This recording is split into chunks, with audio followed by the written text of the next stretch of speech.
नमस्कार मित्रों, आप सभी का हार्दिक स्वागत है हमारी चैनल धर्मार्थ पे। What is the science of the earth being placed on the planet Sheshnag. Hindu मान्यता में कहा जाता है कि यह धरती शेषनाग पर टिकी हुई है। साइंटिफिक सोच रखने वाला इस बात को कैसे मान सकते हैं? धरती तो गोल है, इसके चारों तरफ पानी है। गूगल पर हम देख सकते हैं कि धरती एक खाली आकाश में तैर रही है। ऐसे में किसी नाग के फन पर इसके टिके होने की बात अजीब लगती है। कहते हैं कि धर्म ग्रंथ में कोई भी बात बिना किसी आधार के नहीं लिखी गई। यह भी सच है कि कई गूढ़ रहस्यों को ग्रंथों में अलंकारिक भाषा शैली में लिखा गया है।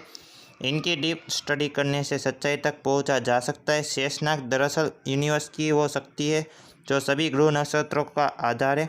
साइंटिस्ट इस शक्ति को डार्क मैटर कहते हैं। साइंस की थ्योरी और पुराण की शेषनाग की थ्योरी कोरिलेशन पर आगे विस्तार से डिस्कशन करेंगे। सामान्य तौर पर हम वेद पुराण के ज्ञान को मनुष्य और धरती से ही जोड़कर देखते हैं। वास्तविकता यह है कि यह ज्ञान सिर्फ मनुष्य और धरती तक सीमित नहीं है। यह धरती शेषनाग पर टिकी हुई है। इसका एक अर्थ तो बहुत सामान्य है कि जिसका मतलब यह है कि धरती किसी सांप के फन पर रखी हुई है। कुछ ऐसे ही कल्पना करके नाग के ऊपर रखी धरती के चित्र भी बनाए जाते रहे। पृथ्वी के शेषनाग पर रखे होने की बात महाभारत ने इस श्लोक में है। अधो महिम गच्छ भुजंगमोतं स्वयं तवेशा व्यूरम पदास्यति इमाम धरान धार्यता त्वयि में महत पर्यम शेषकृतम भविष्यति। महाभारत एक महाकाव्य है। इसमें विश्व और परमात्मा के रहस्यों को समझाने के लिए मनुष्य की बुद्धि के अनुसार उदाहरण और संकेत दिए गए। इस श्लोक से पता चलता है कि शेषनाग को ब्रह्मा जी धरती को धारण करने को कहते। ये शेषनाग जब हिलते हैं धरती पर भूकंप आते। इसका एक अर्थ तो धरती के अंदर मौजूद भूचंबकत्व से लिया जाता है। इस भूचंबकत्व के कारण ही पृथ्वी स्थिर है और इसके कारण ही भूकंप आते हैं। जो बात किसी पिंड पर लागू होती है वो ब्रह्मांड पर भी लागू होती है। अब पुराण की इस बात को यूनिवर्स के संदर्भ में देखते हैं। धरती यानी पदार्थ, विश्व में ग्रह नक्षत्र दिखते हैं, उनको विज्ञान नॉर्मल मैटर करता है। यही नॉर्मल मैटर धरती है। पदार्थ के अलावा यूनिवर्स में जो खाली स्थान है, दरअसल वो खाली स्थान नहीं बल्कि उसमें डार्क मैटर और डार्क एनर्जी मौजूद है। डार्क मैटर और डार्क एनर्जी के कारण ही अंतरिक्ष में ही दिखने वाली पृथ्वी सहित ग्रह नक्षत्र रूपी पदार्थ टिका हुआ है। ग्रह नक्षत्र और सौरमंडल आकाशगंगा किसके बुते नियंत्रित हो रहे। कोई नियंत्रण शक्ति नहीं होती तो सब कुछ आपस में टकरा रहता। पृथ्वी बॉल की तरह उछलती रहती, दूसरे ग्रहों के टकराती रहती। इन सबको कौन कंट्रोल करता है? इन कंट्रोल करने वाले डार्क मैटर ही कॉस्मिक स्नेक शेषनाग है। उसके पीछे काम करती है डार्क एनर्जी जो ब्रह्म है।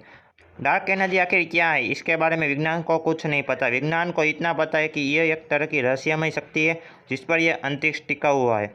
वैज्ञानिकों के पास इस बात का कोई जवाब नहीं है कि इसका स्रोत क्या है, इसका उद्भव कहाँ से होता है। आइंस्टाइन के फॉर्मूला E = mc2 के मुताबिक हर ऊर्जा का निर्माण किसी पदार्थ या दूसरे ऊर्जा स्रोत से होता है। तो डार्क एनर्जी कहाँ से पैदा होती है? गुरुत्वाकर्षण लेंसिंग के जरिए वैज्ञानिक डार्क मैटर का सटीक रूप जानने में लगे हुए हैं। इन खोजों के आधार पर यह कहा जा रहा है कि डार्क मैटर एक जाल है, जैसी गुंथी हुई कोई गांठ है जिसमें कोई पदार्थ है। इस डार्क मैटर की जाल जैसी गुंथी हुई आकृति के कारण ही उसे भुजंग की संज्ञा दी गई है और उसे शेषनाग कहा गया है।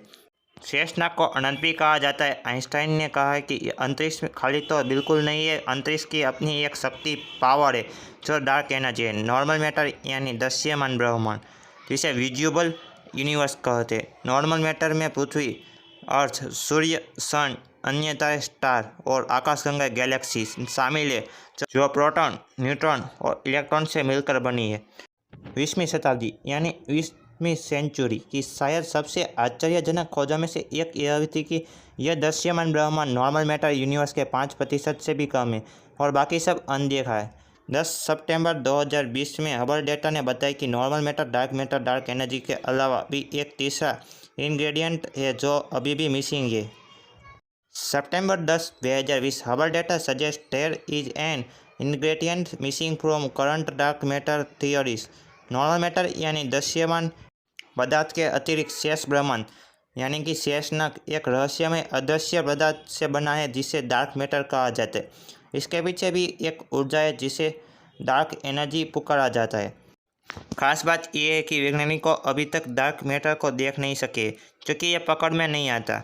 यह बोरोनिक पदार्थ matter compose neutrons, protons and electrons के साथ कोई संबंध नहीं करता और ये प्रकाश यानी कि लाइट और विद्युत चुंबकीय विकिरण इलेक्ट्रोमैग्नेटिक रेडिएशन के अन्य रूपों के लिए पूरी तरह से अदृश्य मतलब कि इनविजिबल है। नासा के मुताबिक जितना पता है उससे अधिक अज्ञात है। यह पता चला है कि ब्रह्मांड का लगभग 68% हिस्सा डार्क एनर्जी है। डार्क मैटर लगभग 27% है। बाकी सब कुछ तो दिखता है जिसे नॉर्मल मैटर यानी कि बेरोनिक पदार्थ कहते हैं। इसमें दिखने वाला हर ग्रह, नक्षत्र, तारे, आकाशगंगाएं शामिल है। ब्रह्मांड के 5% से भाग से भी एक कम है। साफ है ब्रह्मांड का 95% से ज़्यादा हिस्सा उस अदृश्य पदार्थ और ऊर्जा से भरा हुआ है जो विज्ञान की पहुंच से बाहर है। हालांकि भारतीय धर्मशास्त्र में इसे लेकर काफ़ी कुछ बताया गया है। शास्त्रों के अनुसार ब्रह्म से पैदा होते हैं पुरुष और प्रकृति। डार्क एनर्जी और डार्क मैटर दोनों मिलकर सृष्टि की रचना करते हैं जिसे हम नॉर्मल मैटर कहते हैं जो दिखती है। ऋग्वेद के अनुसार असिदिदम तम भूतम प्रज्ञातम लक्षणम अप्रतक्रियम विज्ञानम प्रसूतियमिव सर्वतः। सृष्टि से पहले परब्रह्म अव्यक्त रहते। वेद कहते हैं कि परब्रह्म ने ब्रह्मांड नहीं रचा, परब्रह्म के होने से ब्रह्मांड रचता गया। एक परम तत्व परब्रह्म से ये आत्मा मतलब कि डार्क एनर्जी पुरुष और ब्रह्मांड डार्क मैटर माया प्रकृति का प्रस्फुटन हुआ। पुरुष और प्रकृति ने मिलकर दृश्यमान जगत बने। दृश्यमान जगत यानी सृष्टि, नॉर्मल मैटर। सृष्टि के निर्माण के लिए सत्व, रज और तम, इलेक्ट्रॉन, न्यूट्रॉन और प्रोटॉन सूचक तत्व ब्रह्मा, पालक तत्व विष्णु और संहारक तत्व रुद्र प्रकट हुए। अगर आपको हमारी ये प्रस्तुति पसंद आई है तो हमारे वीडियो को लाइक कर चैनल को सब्सक्राइब कर दीजिएगा। अगर हमसे इस वीडियो में कोई भी भूल या गलती हुई हो तो हम आपसे क्षमा मांग रहे ₹1 में क्षमा कर दीजिएगा।